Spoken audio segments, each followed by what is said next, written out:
ఎప్పుడైనా ఒకరి కోరికకు ఆశకు భంగం కలిగితే అప్పుడు వారి హృదయం క్రోధంతో నిండిపోతుంది. తన నిరాశకు బాధకు కారణమైన ఆ వ్యక్తిని తాను దండించే ప్రయత్నం చేస్తాడు. మరైతే ఇలా మన కోరికకు ఆశకు భంగం కలగడం అన్నది సదా ఇంకొకరి అపరాధమే అవుతుందా?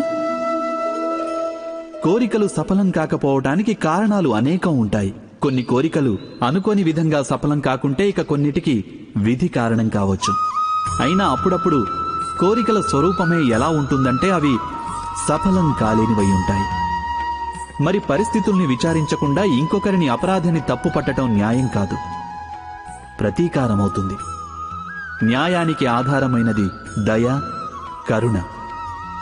అలాగే ప్రతీకారానికి ఆధారం క్రోధం, అహంకారం. అనగా హృదయంలో కరుణను ధారణ చేయకుండా ఇంకొకరి అపరాధం గురించి న్యాయ విచారణ చేయడం, దానికి వారిని దండించడం పూర్తిగా ధర్మవిరుద్ధం కాదా?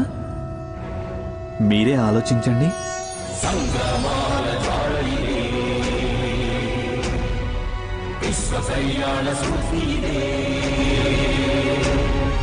ధర్మమధర్మము ఆది అనంతము, సత్యమసత్యము సాధకలంకము, జాత్యహంకార పర్యవసానము.